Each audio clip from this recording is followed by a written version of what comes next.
Managing your Salesforce career is important. You are the CEO of yourself, so it's essential to take responsibility for your own development and career growth. This includes having a plan for your self development that you can follow. You need to know what path to take. It also includes being aware of what skills you need to acquire in order to move forward within the company at which you work. Ben Fuller has been there before, and he knows from experience what skills you need to acquire.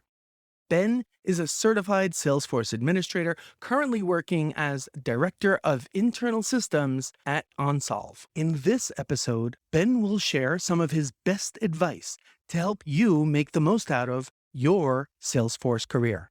Welcome to the Brainiac Show, where we talk about all things Salesforce, sharing the coolest features, solutions, and best practices to turn you into a Salesforce rock star.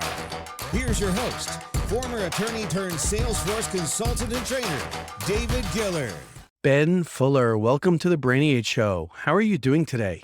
I'm doing pretty great. I'm excited. We were talking before. I got baby number 2, and baby number 1's going to bed right now. So this is nice, quiet, uninterrupted time. As a parent, I know exactly how it feels when you finally get the little ones in bed and you can go ahead and finish off the rest of the items on the to-do list or sit down for an interview like we are now. Can you tell us a little bit about yourself and your involvement in the Salesforce ecosystem? Yeah, I'm fairly active on LinkedIn. I tend to troll people out there. So if you have seen me, I apologize. I'm probably being mean to somebody online. But I'm the director of internal systems for Onsolve, which is a SaaS company headquartered here in Atlanta. And internal systems meaning my team manages all the go-to-market tools. So it's not just Salesforce.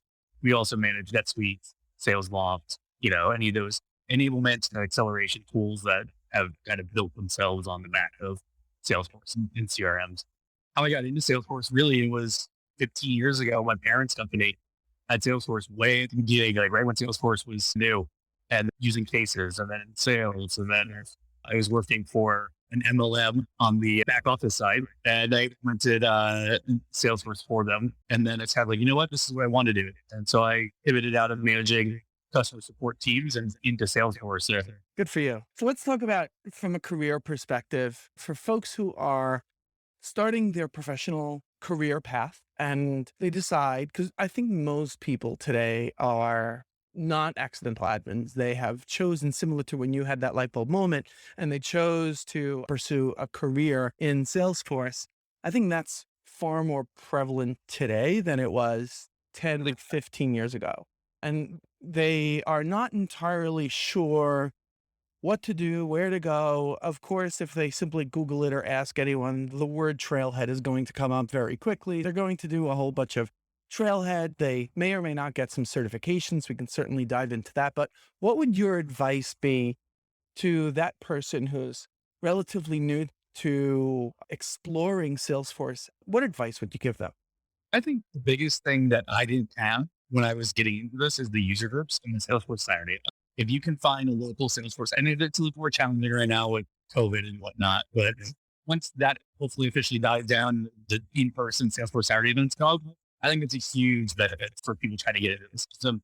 Be able to meet with people who have done it, have done what you're doing currently, are in your safe position, or are, looking to hire somebody, hopefully. And I think it's a great place to meet people or get a leg up on some of the people who are just doing training. I agree. I think they are particularly, I'll use the word magical because there is an enormous level of informality that happens at both Salesforce Saturdays as well as user group meetups. So the user groups are not led by Salesforce employees. They are led by volunteers. Salesforce does contribute funds to help support, to pay for expenses like refreshments and that kind of stuff to some extent, to a limited extent. But other than sending some swag, which usually is in the form of stickers these days, and the refreshments and content ideas or content for the meetup, there really is no other formal involvement by Salesforce employees. So it's a great networking opportunity. To your point, it's a great way to meet future employers for a manager, to meet job candidates, people who are in the market.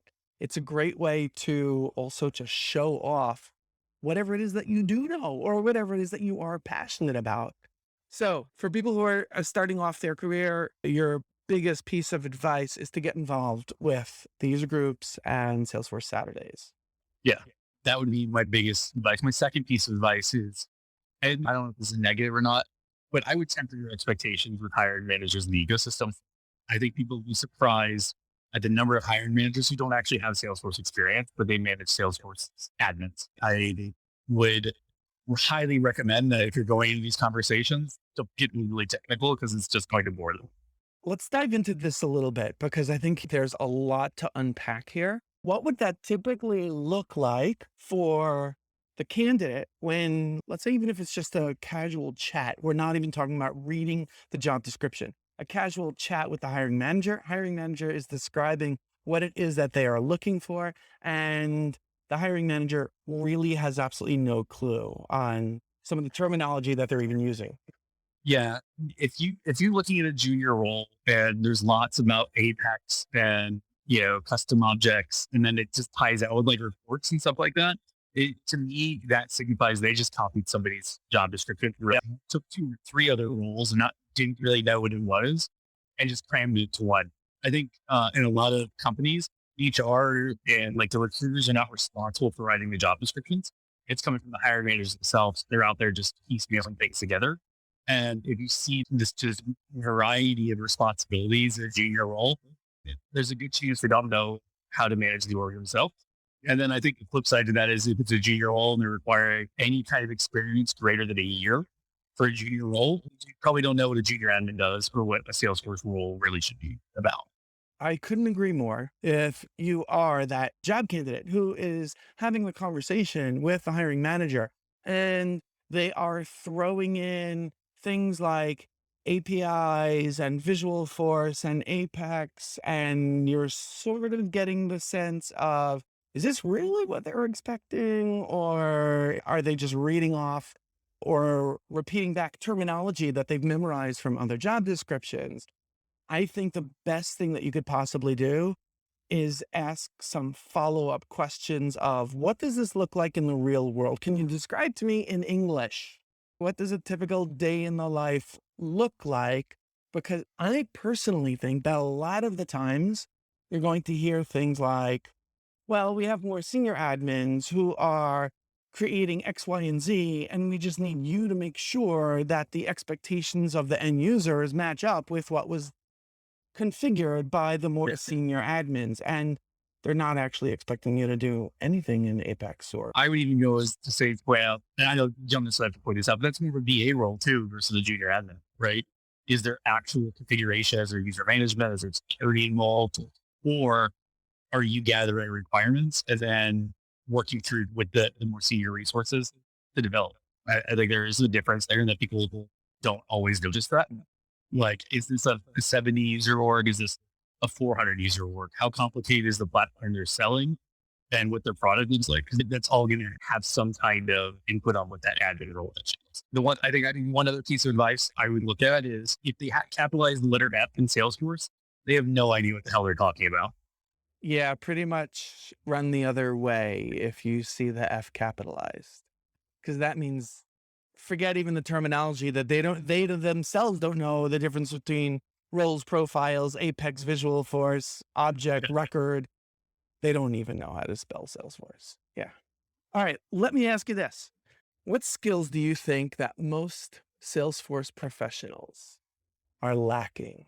Oh, the ability to say that to a request. And I've gotten so much flack over this for the years, but I think as an admin, manager, whatever your roles in the company, if you have the responsibility for Salesforce, it's almost your fiduciary responsibility to tell people no. Like, you are there to keep the org intact, right?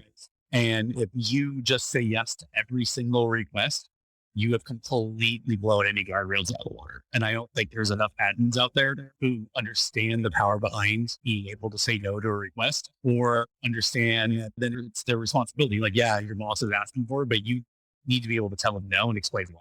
I think that to me is the big thing.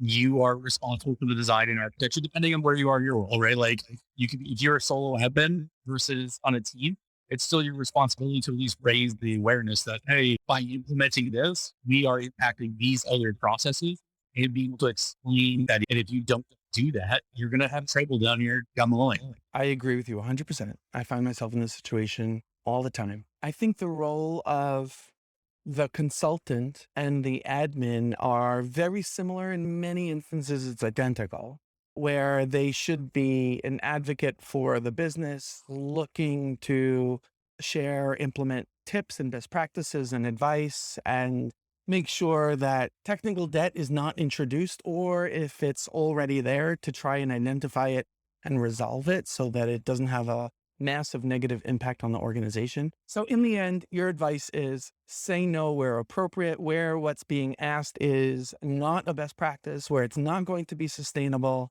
and Well, say no.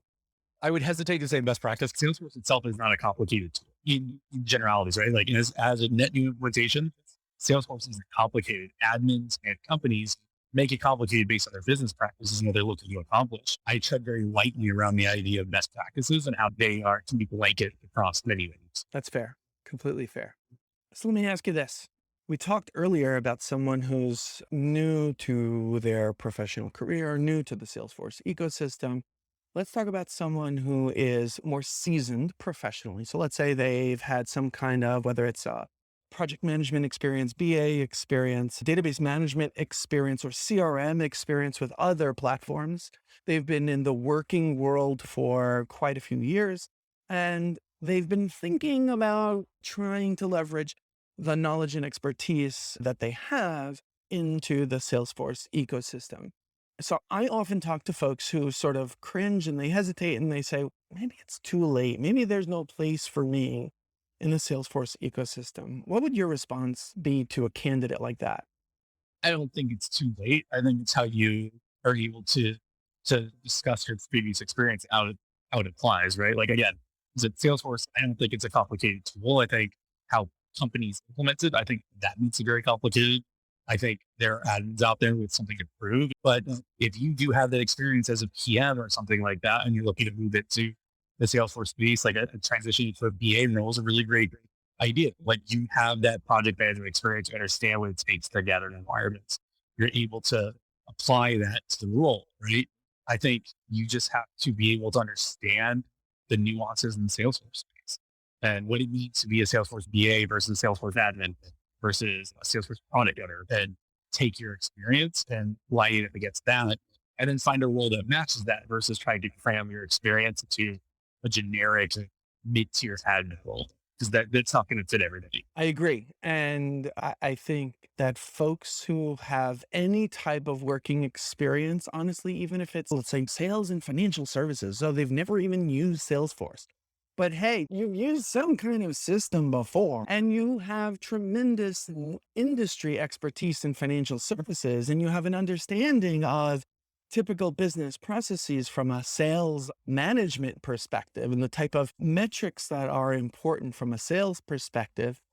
I think all of that can be overlaid into the Salesforce ecosystem easily. I think this might be a nice segue into the greater the systems world out there now that Salesforce is a part of, right? Like you have this financial services background, you understand what it means, what salespeople are looking for, and what kind of metrics and KPIs are trying to track. I mean, there's this world there now, sales ops and rev ops, where they're tailor made for people with that experience to come in and be an analyst and take advantage of the reporting functionality of Salesforce and the flows, understand that kind of information. And I think to your point, we'll take that knowledge you have from financial services, you turn that into a RevOps role really easily in the Salesforce ecosystem. And I think with how many Salesforce roles are being rebranded as RevOps analyst, sales ops analyst, or something like that, I think that's a really nice segue into those pieces too. I agree 100%. And not only is it that the concepts are the same, but I often tell people who are looking to get to shift their career and leverage their knowledge and industry expertise into the Salesforce ecosystem, I often recommend, while you are going ahead and exploring Trailhead and trying to figure out the difference between an admin and a developer, while you're doing that, go ahead and look for open jobs that are available today that speak to the knowledge and expertise that you already have in a functional role, sales management, whatever it might be, and they just happen to be using Salesforce. Okay, my next question for you is, let's put ourselves in the shoes of Salesforce admin who just took on a new role, working for a new company. They know their stuff. They think they're a great fit. There isn't a whole lot of technical debt. The team is very supportive, both in terms of the Salesforce team as well as the end users. But as they ask questions and as they poke around, they're realizing that user adoption is horrific. For whatever reason, people are still using Excel spreadsheets. They're still using paper notepads. And only when forced, they are putting the bare bones minimum in Salesforce. So they are coming to the realization like, wait a minute, I've done all these things on Trailhead and I went to the user groups and like, all of those things are not a problem here, but user adoption is just terrible. What would your advice be to someone like that who's struggling with user adoption? I think for me, you have to figure out why, like what is the reasoning here? And 9 times out of 10, it's going to be some leadership issue, which it's going to be related to the sales officer and the VP of sales. Somebody at that upper echelon there doesn't believe in Salesforce. You have to figure out why. And, as the admin and the admin team, it's your responsibility to discover why and ask those questions because someone on that team, as great as they are, hasn't been asking the right questions. Yeah, I agree with you. And I myself have pursued that path. And very often I've encountered responses from folks saying, hey, okay, senior management hasn't really insisted that we use Salesforce. My boss she's still totally cool with it if I give her the metrics in an Excel spreadsheet or in a PowerPoint. So that's what I do because I can get away with it. But sometimes we also hear things like, you want to know why I can't use the system? It's because the system freaking sucks. And I've asked people before and have stopped complaining about it, and nobody wants to listen to me. The things that we need to track simply don't have a home in Salesforce. Like, let's say we're even working in an industry that's highly regulated. So by law, it's not even that I want to capture certain pieces of information about the people or companies or deals that I'm working on, but legally I am required to. Yet the system was never updated in order to allow me to capture those pieces of information and to put them in Salesforce. So in the end, Salesforce is simply not compatible with the way we work here. I would challenge the idea that the Salesforce team is really that great then, because somewhere along the line there was a miss, and that probably falls on whoever manages the Salesforce team not communicating with the sales org or users, because that is, in the grand scheme of things, small. That's a quick thing. Understand what the requirements of your job in order to do your job successfully. That should be something that's easily managed. I agree with you. And honestly, I think this is an open door for any brand new employee to basically prove themselves and address some low hanging fruit by simply aligning themselves with those business users to identify what is it that they need. What should we do to update the system so that you can use it? It's 101, right? Like you're a new admin. You're going to make friends with the sales org and service org, understanding what their needs are. And they're going to tell you, they might not tell you right away once they get comfortable with you. They'll be very open with complaining about what the issues are. Just get to know your business leaders, understand what their pain points are. They'll give you a historical background on the company, what their role is, but then they'll be very free and open about why they think Salesforce sucks. And then you come to me and we can discuss those issues and figure out a way around it, and figure a way to fix it. If they are truly issues, because a lot of times you're going to hear from sales that this issue doesn't work, and it could just be they don't know about it, or hey, this is how it was designed to work. Whether you agree with that or not is a different story, right? It's not broken. I agree. And actually, you just brought up an excellent point because 9 times out of 10, when I'm having those conversations with the sales folks, they are saying things like, well, we need to be able to track the phone calls, the meetings, the to-dos, the follow-ups that we're having with the prospects and the customers. And we don't have a way to do that in Salesforce. And I'm like, oh my God, can you share your screen, please? Click into any screen for any prospect, any customer. And then I start showing them, You see where it says log a call, see where it says new task, go ahead and click on that and let's simulate. And a lot of times it's a mind-blowing moment for them because, to the point that you made a moment ago, the basics of end user training either never happened or it was inadequate. Ben, thanks so much for coming on this podcast episode. I'm delighted that you could join me and share your insights with the Salesforce community. Yeah, excellent. I appreciate the time. If you're interested in learning more about Ben Fuller, you can feel free to connect with him on LinkedIn. And the URL would be linkedin.com/in/grumpyadmin. Or you could follow him on TikTok. Ben is an avid TikToker where his username is I'm Not Salesforce Ben. Thanks for joining us, and I'll see you in the next episode.